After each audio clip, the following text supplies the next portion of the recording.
Alhamdulillah, di malam hari ini dengan izin Allah Subhanahu wa taala kembali kita duduk untuk bertalabul ilmi.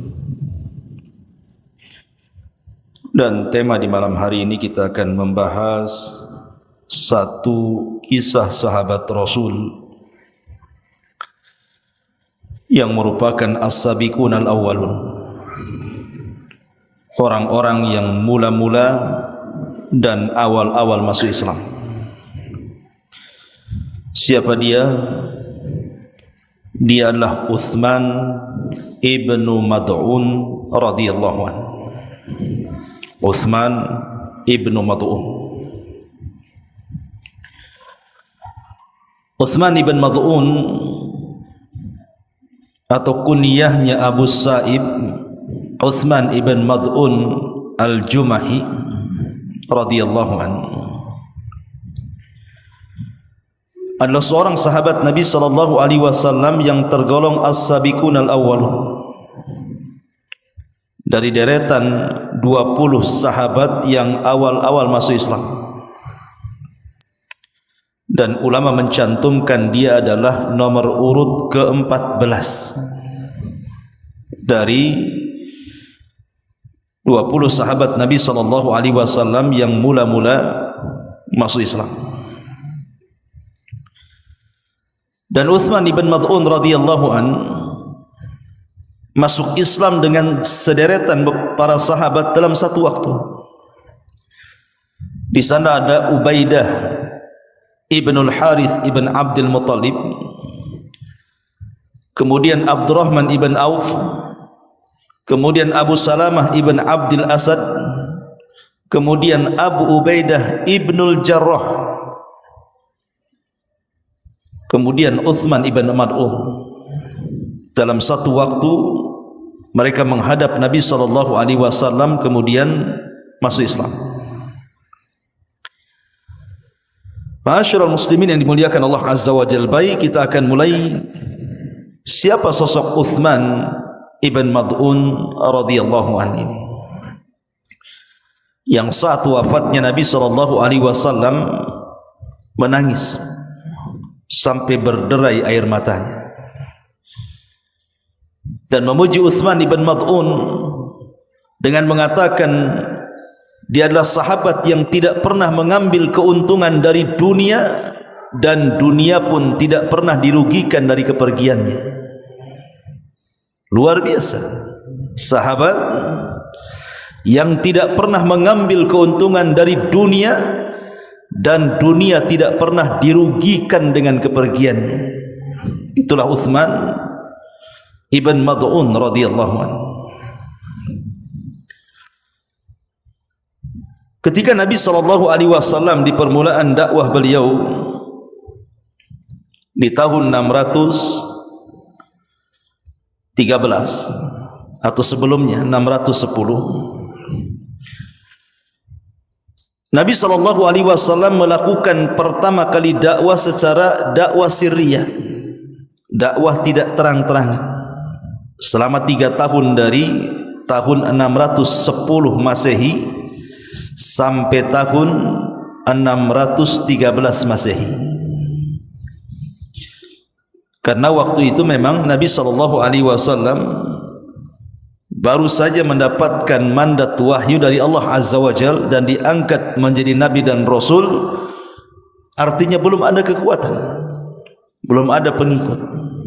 Makanya Rasul kemudian berdakwah dengan cara sirriyah, dengan cara dari teman ke teman, dari rumah ke rumah, atau bahasa lainnya door to door. Lah di antara sahabat Nabi sallallahu alaihi wasallam yang terkena dakwah sirriyah adalah Uthman ibn Mad'un. Jadi ketika Nabi sallallahu alaihi wasallam berdakwah sembunyi-sembunyi inilah sahabat-sahabat dari deretan para sahabat Nabi sallallahu alaihi wasallam yang masuk Islam di permulaan dakwah. Karena kan dakwah sirriyah kan awal-awal dakwah itu. Maka Uthman ibn Mad'un inilah satu di antara deretan para sahabat yang masuk Islam di permulaan dakwah Nabi sallallahu alaihi wasallam. Makanya kita katakan dia adalah as-sabiqunal awwalun. Yang Allah Subhanahu wa taala firmankan dalam Al-Qur'an, was-sabiqunal awwalun minal muhajirin wal ansar walladzina tabauhum bi ihsan radhiyallahu anhum wa radu'an. Dan orang-orang yang awal-awal lagi mula-mula dari kalangan muhajirin dan ansar dan orang-orang yang mengikuti mereka dengan baik, Allah redha kepada mereka dan mereka pun redha kepada Allah. Makanya Allah siapkan kepada mereka sorga-sorga yang mengalir di bawahnya sungai-sungai dan mereka kekal di dalamnya, dan itulah keberuntungan yang sangat besar. Ma'asyiral muslimin yang dimuliakan Allah Subhanahu wa taala, setelah Uthman ibn Mad'un radhiyallahu an masuk ke dalam Islam, maka nasibnya sama dengan sahabat-sahabat yang lainnya, tidak lepas daripada rongrongan dari orang-orang Quraisy. Jadi orang-orang Quraisy itu marah dengan sebagian para sahabat yang mereka masuk ke dalam Islam, salah satunya Uthman ibn Mad'un. Karena di awal-awal masuk Islam ini para sahabat Nabi SAW banyak yang disakiti, ditekan dan diintimidasi.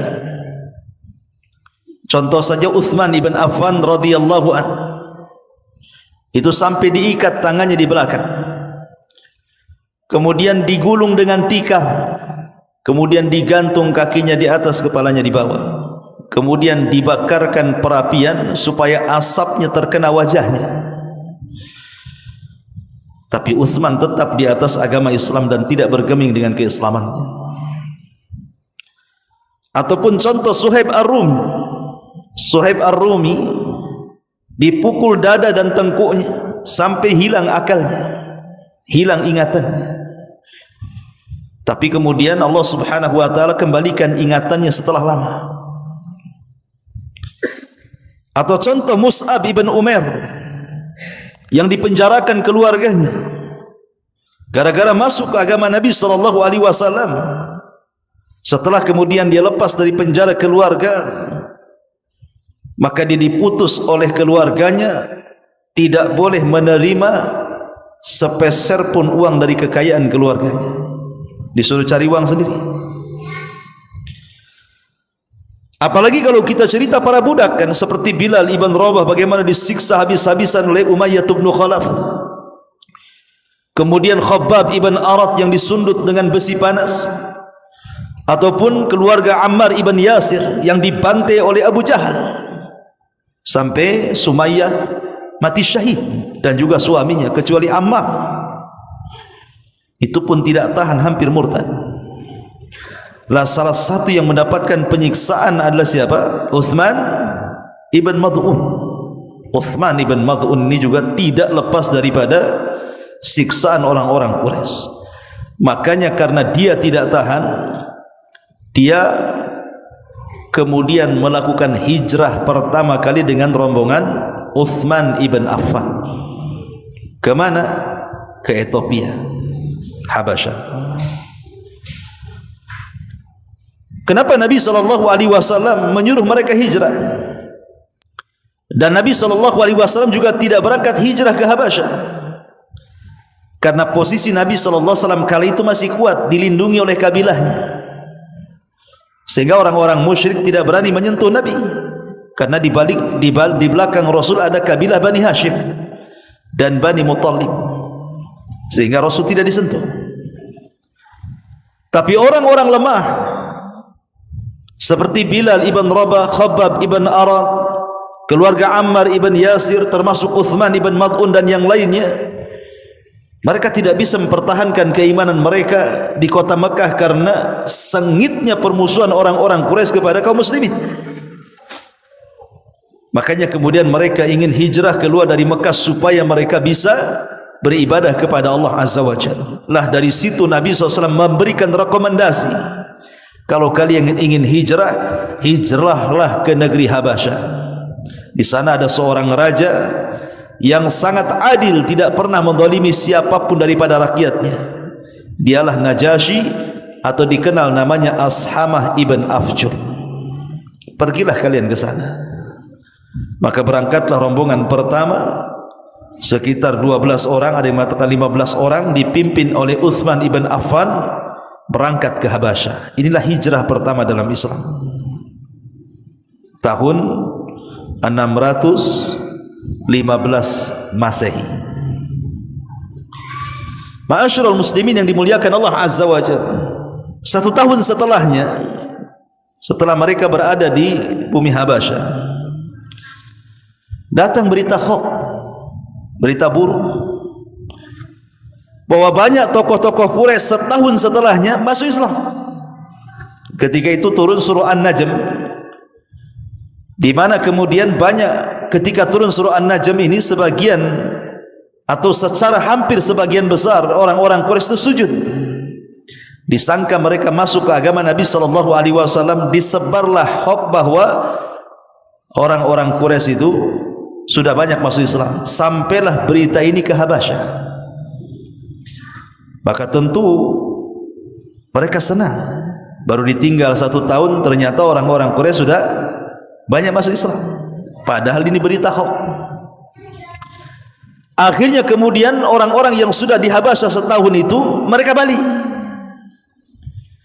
Rupanya sampai di Mekah tidak ada orang yang masuk Islam. Itu hanya kabar burung saja, berita hoax saja. Yang ada kemudian sengaja mereka membuat berita seperti itu untuk memancing orang-orang Habasyah pulang untuk ditangkap dan disiksa kembali. Sehingga Utsman ibn Maz'un harus mencari perlindungan, dan di antara adat istiadat orang Arab adalah supaya mereka aman dari kabilah-kabilah Arab, maka mereka harus menyandar kepada orang yang kuat untuk melindungi mereka supaya tidak diganggu. Lah Utsman ibn Maz'un akhirnya mencari sepupunya namanya Al-Walid ibn Mughirah. Dan Al-Walid ibn Mughirah ini tokoh besar dari tokoh-tokoh Quraisy, ayahanda daripada Khalid ibn Walid. Jadi Utsman bin Maz'un minta bantuan sama dia, tolong lindungi saya di sini. Sebab kalau tidak lindungi, orang-orang Quraisy bisa saja menyakiti dia. Karena ada hubungan sepupu, maka Al-Walid ibn Mughirah pun kemudian melindungi Utsman ibn Maz'un. Ketika sudah mendapatkan perlindungan daripada Al-Walid ibn Mughirah, otomatis tidak ada orang Quraisy menyentuh Utsman ibn Maz'un kan, karena sudah ada perlindungan orang kuat. Masalahnya Utsman ibn Maz'un ini melihat sahabat-sahabat yang lain yang tidak punya perlindungan dari orang-orang kuat Mekah, mereka disiksa. Mereka disiksa kembali layaknya di permulaan dakwah Nabi SAW. Dari situ dia mencabut perlindungan dari Al-Walid ibn Mughirah dan ingin bergabung dengan kaum muslimin, dan hanya ingin menyandarkan perlindungan kepada Allah Subhanahu wa taala. Al-Walid sempat mengatakan, jangan kau cabut perlindunganku kepadamu, engkau akan masalah. Tapi Utsman ibn Maz'un mengatakan, tidak ada masalah, aku serahkan perlindunganku kepada Allah Azza wa Jalla.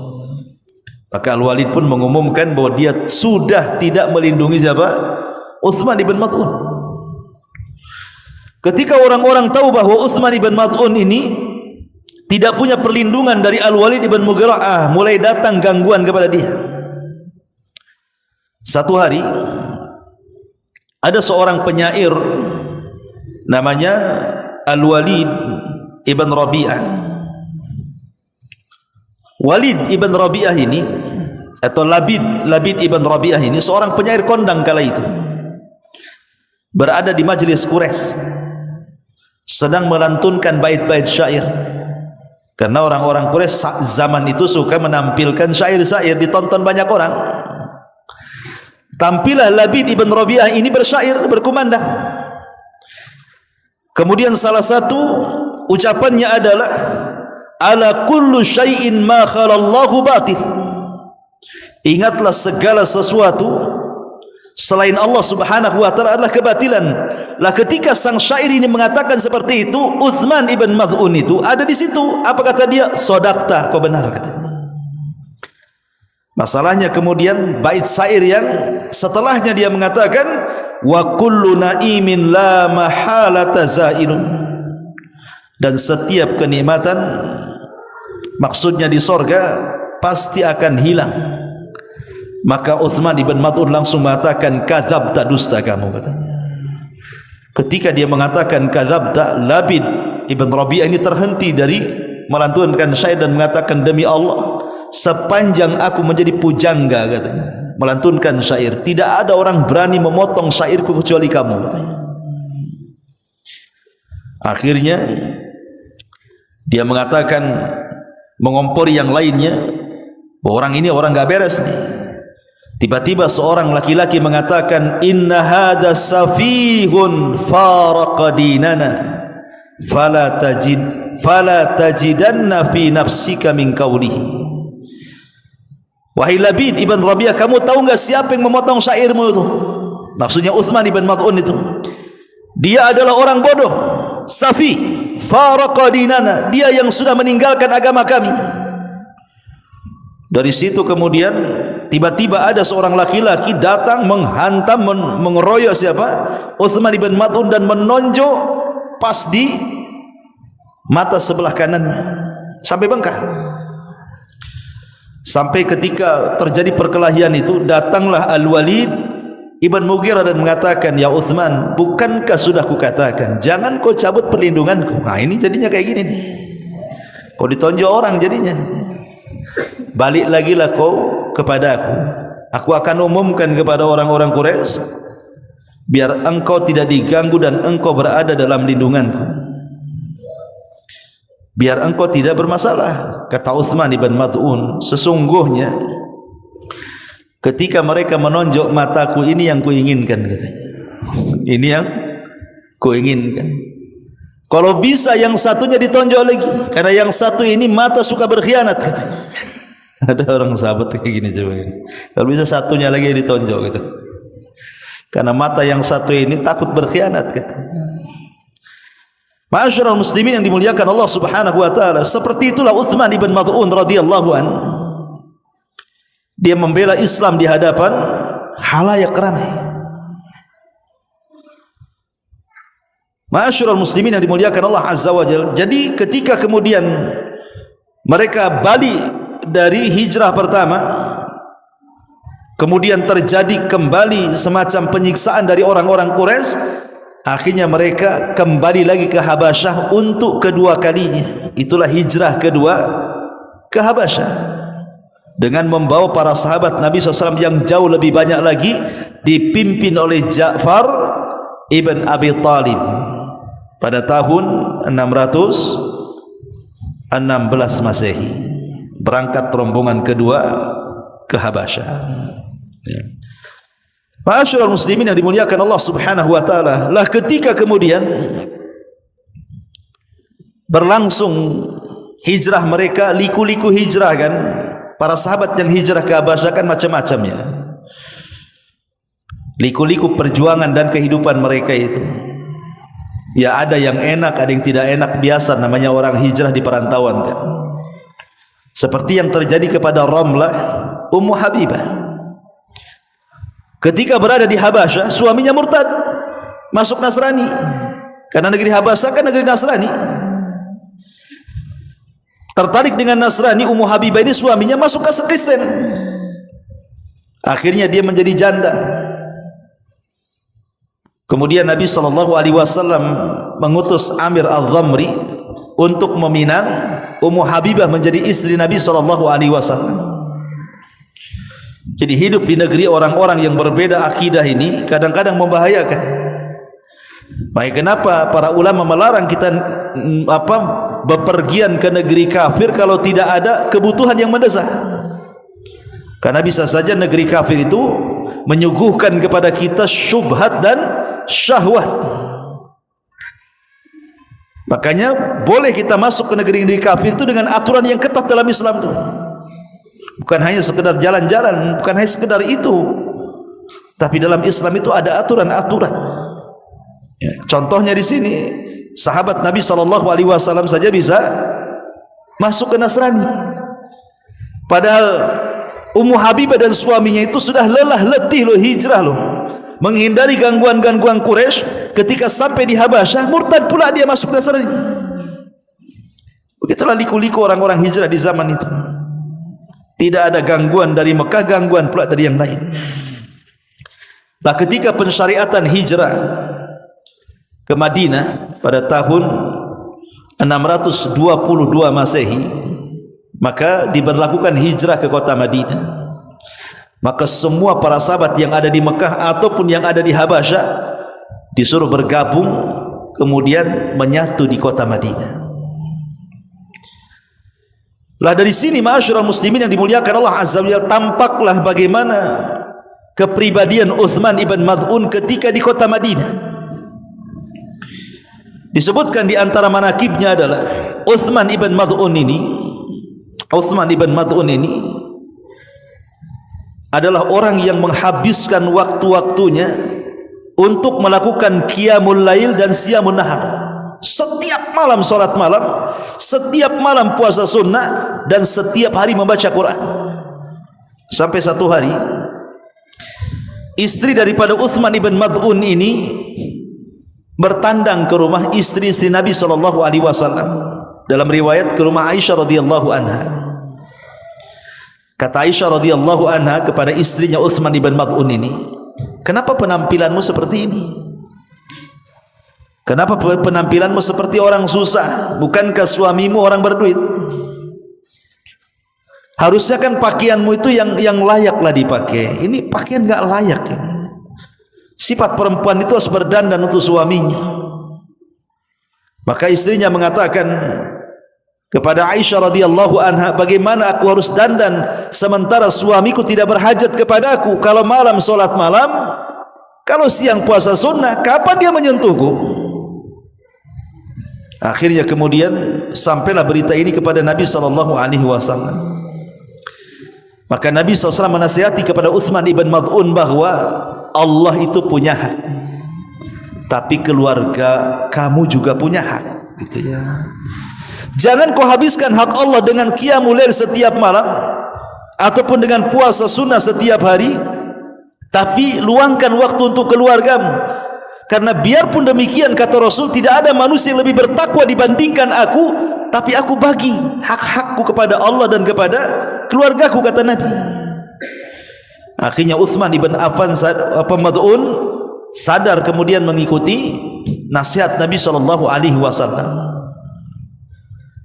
Begitulah di zaman dulu, ikhwan, di mana seorang istri tidak dipedulikan itu karena suaminya rajin ibadah. Kalau sekarang suami tidak mempedulikan istri, pasti ada orang ketiga. Kalau enggak keempat, kelima, keenam, ketujuh, kedelapan tuh. Tadi mana-mana tuh nyangkut dia kan. Kan itu. Ma'asyiral muslimin yang dimuliakan Allah Azza wa Jalla. Kemudian juga Utsman ibn Mad'un terkenal syiddatu hayah. Rasa malu yang luar biasa yang dimiliki Utsman ibn Mad'un ini. Dan Rasul mengatakan, al-haya'u la ya'ti illa bi khairin. Perasaan malu itu tidak mendatangkan kecuali kebaikan. Lah di antaranya adalah selama berhubungan suami istri ini, Utsman ibn Mad'un ini, dia malu untuk memandang aurat istrinya. Dia tidak pernah memandang aurat istrinya walaupun berhubungan, Utsman ibn Mad'un ini. Kemudian sampailah perkara itu kepada Nabi SAW, dan dia mengemukakan alasannya kenapa tidak mau menutup aurat, tidak mau memandang aurat, sampai kepada orang yang halal bagi dia tidak mau memandangnya. Akhirnya kemudian Nabi SAW menasihati dan mengatakan, innallaha ja'alaha laka libasan wa ja'alaka laha libasan. Ya Utsman, istrimu loh sudah Allah jadikan baju bagimu. Kenapa kau tidak boleh menatap aurat? Boleh, enggak ada masalah ya. Tapi itulah perasaan malu Utsman ibn Mad'un radhiyallahu anhu sampai memandang aurat istrinya saja tidak mau gitu ya. Kalau kita jangan lagi aurat istri, aurat tetangga aja diteropong-teropong kan ya. Bahaya mata kita ini, mata belang kan gitu ya. Ma'asyiral muslimin yang dimuliakan Allah Azza wa Jalla, tapi begitulah syiddatul haya, bagaimana perasaan malu Uthman ibn Mad'un radhiyallahu anhu. Dan Uthman ibn Mad'un sekali lagi adalah orang yang tidak terpengaruh dengan dunia sama sekali, tidak terpengaruh dengan dunia, hidupnya zuhud, betul-betul dia ala kadarnya hidupnya itu. Sebenarnya ma'asyiral muslimin yang dimuliakan Allah Azza wa Jalla, dalam Islam orang kaya itu tidak dilarang. Orang menggunakan fasilitas dunia itu tidak dilarang. Seperti antum dari rumah ke sini, bagus naik motor atau jalan kaki? Jalan kaki pengkor lah antum, naik motor. Antum punya mobil, bagus pakai mobil kan? Artinya boleh kita pakai motor, boleh pakai mobil, tidak ada masalah. Selama dunia yang antum miliki itu hanya sebatas sarana untuk menyempurnakan ibadah. Yang jadi masalah itu ketika dunia bukan hanya sekedar sarana, tapi sudah menjadi tujuan. Ketika dunia sudah menjadi tujuan, berarti ujung-ujungnya meletakkan dunia dalam hati. Kalau dunia sudah diletakkan dalam hati manusia, maka pasti dia akan berangan-angan untuk takut mati dan akan mengatakan, kalau boleh Allah kasih umur lebih bagi saya supaya bisa menikmati dunia. Itu ketika dunia dalam hati ya, ujung-ujungnya takut mati. Makanya kata Nabi SAW, hubbud dunya wa karahiyatul maut. Orang kalau sudah cinta dunia pasti dia takut mati. Orang kalau sudah cinta dunia, konsekuensinya pasti takut mati. Sebagaimana orang kalau cinta akhirat pasti ingin cepat mati. Lah Uthman ibn Mad'un ini adalah sahabat yang luar biasa, tidak terpengaruh dengan dunia. Dan banyak sahabat yang model-model Uthman ibn Mad'un ini. Salah satunya siapa? Abu Ubaidah ibnul Jarrah. Ketika di masa Amirul Mukminin Umar bin Khattab radhiyallahu an, Umar ini bertandang dari Madinah ke Syam, kemudian melihat tendanya Abu Ubaidah ibnul Jarrah. Dilihatnya tidak ada satu pun di tenda itu, maksudnya barang-barang mewah, padahal dia panglima perang dan Persia takluk di tangannya. Maka Umar bin Khattab geleng-geleng kepala dan mengatakan sambil menangis, ya Aba Ubaidah, kulluna ghayyaratna dunya, kami semua terobahkan dengan dunia illa anta, kecuali kamu. Jadi banyak para sahabat itu yang hidup zuhud ya, tidak terpengaruh dunia dengan dunia sama sekali. Lah salah satunya Uthman ibn Mad'un. Makanya tadi saya sebut di awal saat kematiannya, Nabi SAW sampai mengatakan kepada Uthman ibn Mad'un sambil menangis tu, apa kata Nabi SAW? Rahimakallah ya Aba Sa'id, kharajta minad dunya wa ma asabta minha wa la asabat minka, kata Rasul. Semoga Allah merahmatimu wahai Aba Sa'id, engkau keluar dari dunia, dunia tidak pernah dirugikan dengan kepergianmu dan engkau tidak pernah mengambil keuntungan padanya. Begitulah sahabat Uthman ibn Mad'un radhiyallahu anhu. Masalahnya ikhwan, sahabat Uthman ibn Mad'un ini bukan meninggal saat peperangan. Karena kan yang diinginkan para sahabat Nabi SAW di zaman itu, mereka kalau meninggal itu ingin mati syahid. Itu cita-cita para sahabat. Pokoknya para sahabat itu kalau sudah berjihad tidak ingin pulang, kalau bisa mati dalam peperangan. Itu semua cita-cita para sahabat seperti itu. Dari sini kita tahu bahwa para sahabat itu pemberani, sebuah kaum yang tidak takut akan kematian. Macam mana akan bisa dilawan? Orang kalau perang niatnya mati, siapa yang akan bisa melawan orang seperti ini? Pasti dia akan berusaha untuk betul-betul kan sungguh-sungguh dalam berjihad supaya dia bisa mati syahid di situ. Makanya dalam setiap peperangan di zaman itu tidak dikalahkan para sahabat. Macam mana melawan kaum yang tidak takut mati, itu masalahnya. Lah Uthman ibn Mad'un ini Allah takdirkan dia ikut terlibat perang Badar. Ya, memang terlibat dalam perang Badar, tapi dia tidak terbunuh di perang Badar alias syahid, tidak. Justru setelah Badar selesai, kemudian pulang ke kota Madinah. Selang beberapa waktu setelah perang Badar, dia pun terkulai sakit. Kemudian sakit itulah yang menyebabkan dia meninggal dunia. Dan dialah sahabat yang pertama kali dari kalangan muhajirin yang meninggal dunia, dan dia pula sahabat yang pertama dari kalangan muhajirin yang dikubur di Baqi. Inilah Utsman ibn Mad'un ini. Lah karena kematian Utsman ibn Mad'un ini dengan cara seperti itu, ada sebagian para sahabat itu yang bersuudzon, berburuk sangka kepada Utsman ibn Mad'un itu. Karena Utsman ibn Mad'un ini kan satu sisi dia ahli ibadah, dan itu dikenal di kalangan para sahabat. Kalau malam menghabiskan qiyamul lail, kalau siang menghabiskan puasa sunnah dan baca Quran, tiba-tiba Allah pilihkan kematiannya seperti itu. Harusnya orang seperti ini mati syahid, gitu maksudnya.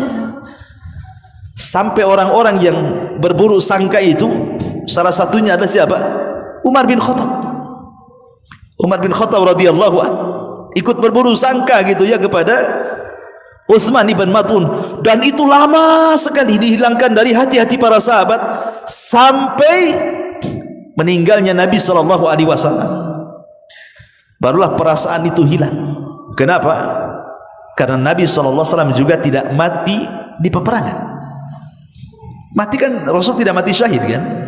Mati Rasulullah itu mati atau meninggal dunia di awal dengan sakit dulu. Maka kemudian mereka sadar bahwa tidak mesti kemuliaan itu harus meninggal di medan pertempuran kan? Buktinya Rasul meninggal sama dengan Utsman ibn Mad'un, diawali dengan sakit. Setelah Nabi SAW meninggal, Abu Bakar pula meninggal lagi dalam kondisi yang sama, diawali dengan sakit.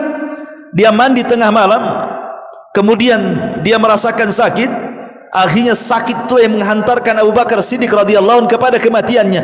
Makin yakin lagi bahwa tidak mesti kematian dalam jihad itulah seseorang dikatakan utama, dan meninggal selain jihad tidak dikatakan utama. Buktinya Rasul dan Abu Bakar tidak meninggal dalam peperangan kan? Termasuk siapa? Al-Walid ibn Khalid ibn Walid. Khalid ibn Walid ini kalau mau dihitung tusukan dalam badannya, sudah enggak dihitung, ribuan tusukan pedang, ribuan tusukan panah dan tombak di badannya. Harusnya sekelas Khalid ibn Walid ini mati dalam peperangan kan? Tapi Allah takdirkan tidak, dia mati dalam pembaringan sakit. Sampai saat dia hendak meninggal itu dia menangis. Mungkin bahasa kitanya, kenapalah harus meninggal seperti ini gitu. Aku kan seorang pemimpin perang, harusnya aku matilah dalam pertempuran. Jadi nyesellah Khalid ibn Walid ini. Tetapi kemudian disadarkan oleh Ibnu Abbas radhiyallahu anhu dan mengatakan, ya Khalid, ingin tahu rahasianya kenapa engkau meninggal di pembaringan dan tidak dimatikan dalam pertempuran? Kata Khalid, apa yang Anda maksudkan wahai turjumanul Quran? Maka Ibnu Abbas radhiyallahu anhu mengatakan, ya, karena engkau adalah saifun min suyufillah, engkau adalah pedang dari pedang-pedang Allah, dan pedang Allah tidak mungkin terkalahkan di peperangan. Makanya Allah pilih kematianmu seperti ini. Kalau engkau mati dalam peperangan berarti pedang Allahnya kalah kan gitu ya. Tidak mungkin pedang Allah kalah. Makanya Allah berikan kematian seperti ini. Lah saat Utsman ibn Mad'un radhiyallahu an meninggal dunia dari Aisyah radhiyallahu anha, dia mengatakan, ra'aitu an-nabiy sallallahu alaihi wasallam yuqabbilu Utsman ibn Mad'un wa huwa mayyitun. Kata Aisyah radhiyallahu anha, aku melihat Rasul sallallahu alaihi wasallam mencium Utsman ibn Mad'un setelah meninggal. Hatta ra'aitu dumu'a tasil, sampai aku melihat Nabi sallallahu alaihi wasallam mencucurkan air mata yang begitu deras dari kedua matanya karena mengenang kebaikan Utsman ibn Mad'un radhiyallahu anhu. Dalam riwayat Tirmizi, anna Nabi sallallahu alaihi wasallam qabbala Utsman ibn Mad'un wa huwa mayyitun wa huwa yabki. Bahwa Nabi sallallahu alaihi wasallam mencium kening Uthman ibn Mad'un dan dia sudah meninggal, seraya menangis Nabi SAW. Dan dalam riwayat ainahu tadrifan, di mana kedua matanya betul-betul mencucurkan dengan deras air mata Nabi SAW karena sedih akan meninggalnya Uthman ibn Mad'un radhiyallahu anhu. Dan Uthman ibn Mad'un orang yang baik dari kalangan salaf. Makanya ketika Uthman ibn Mad'un meninggal dunia, dalam waktu yang sama setelah Uthman bin Mad'un meninggal dunia, disusul dengan siapa? Putri Nabi SAW Ruqayyah bintu Rasulillah. Di tahun yang sama Uthman bin Mad'un meninggal dunia dulu, kemudian beberapa bulan setelahnya putri Nabi SAW Ruqayyah menyusul meninggal dunia. Dan ketika itu dia istri daripada Uthman ibn Affan radhiyallahu anhu. Dan Uthman tidak terlibat dalam perang Badar karena mengurus Ruqayyah, tapi Ruqayyah tidak tertolong. Lah saat Ruqayyah ini di detik-detik wafatnya, Nabi SAW membisikkan di telinganya dan mengatakan, ilhaqi bisalafinal khair Uthman ibn Mad'un.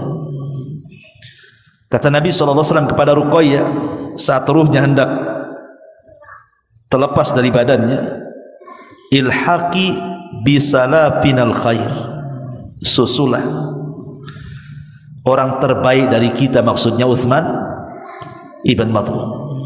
Susulah orang terbaik dari kita Uthman ibn Mad'un wahai Ruqayyah. Makanya Ruqayyah pun kemudian menghembuskan nyawa terakhirnya, meninggal dunia. Tetapi di sini bagaimana Nabi SAW mengatakan ilhaqi bisalafinal khair. Rasul memuji Uthman ibn Mad'un dengan kata-kata al khair, orang yang paling baik dari kami. Ini rekomendasi yang luar biasa.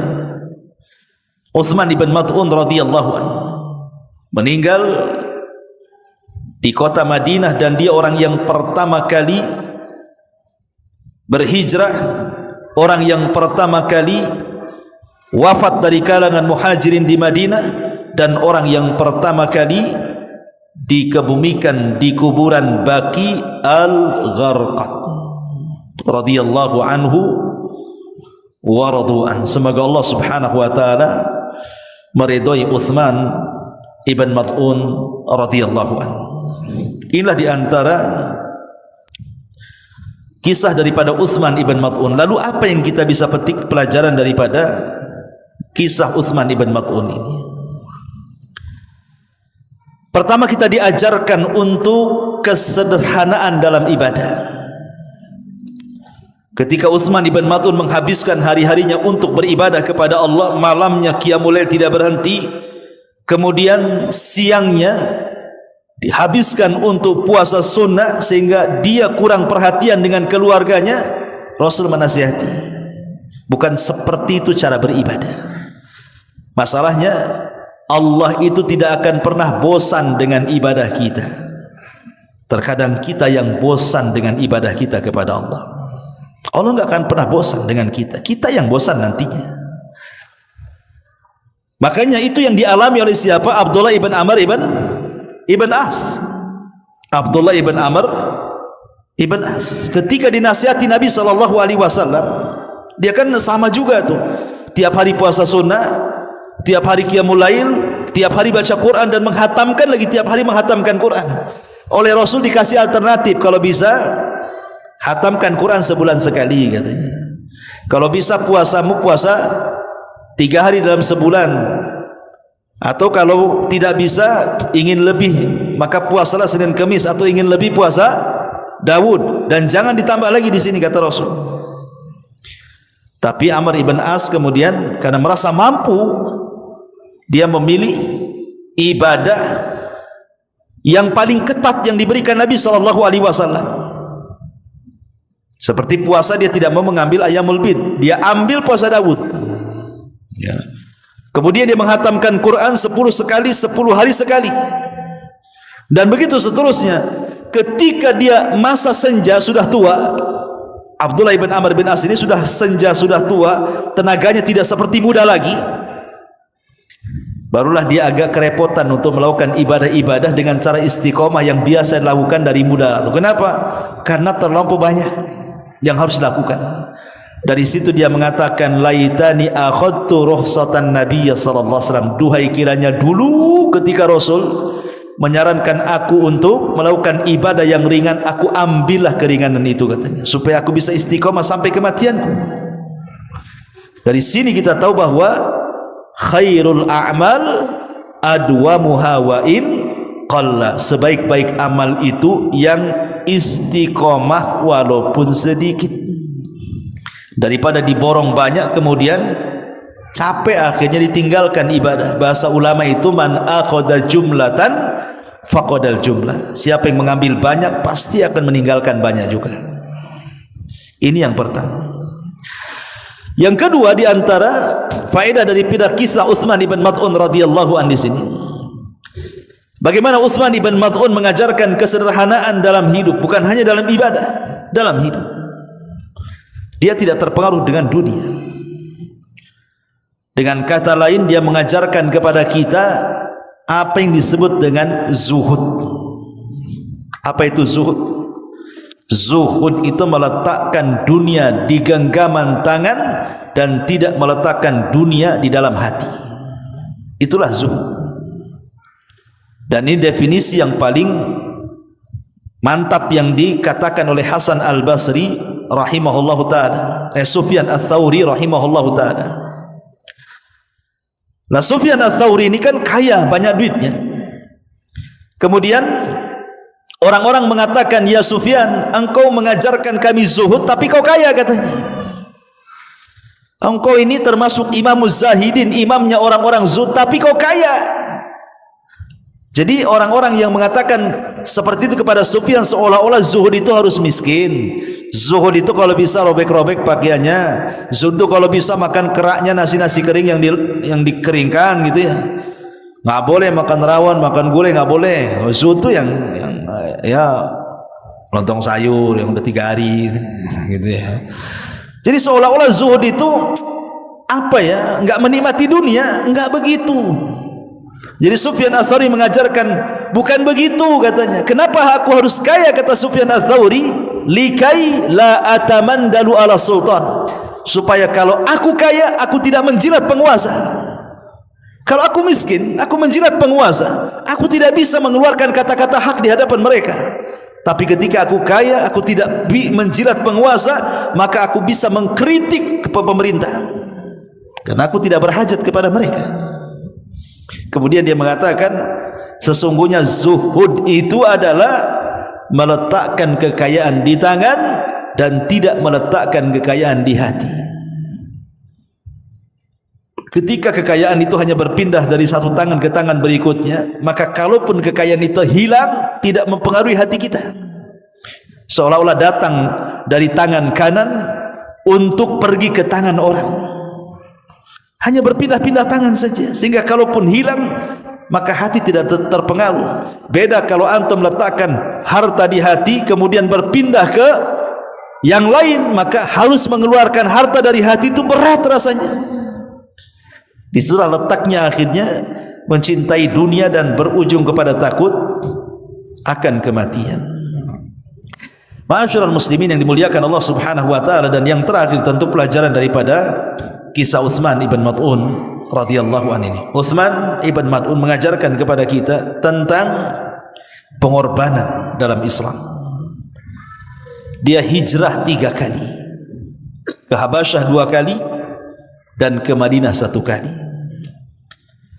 Dan hijrah di masa itu bukan naik kendaraan kayak sekarang enak ya kan, hijrah naik pesawat sampailah sana, naik kereta sampai sana, naik bus sampai sana. Hijrah jalan kaki dari Mekah ke Ethiopia itu jauh, harus melewati berbagai macam daerah yang menakutkan, gurun pasir, Sahara dan begitu seterusnya.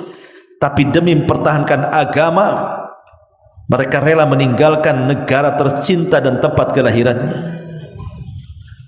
Itulah para sahabat mengajarkan pengorbanan kepada kita yang boleh jadi kita belum pernah merasakan itu semuanya. Makanya wajar kalau seandainya Rasul mengatakan khairun nas qarni thumma alladhina yalunahum thumma alladhina yalunahum, sebaik-baik manusia adalah generasi aku dan para sahabatku, baru disusul para tabi'in.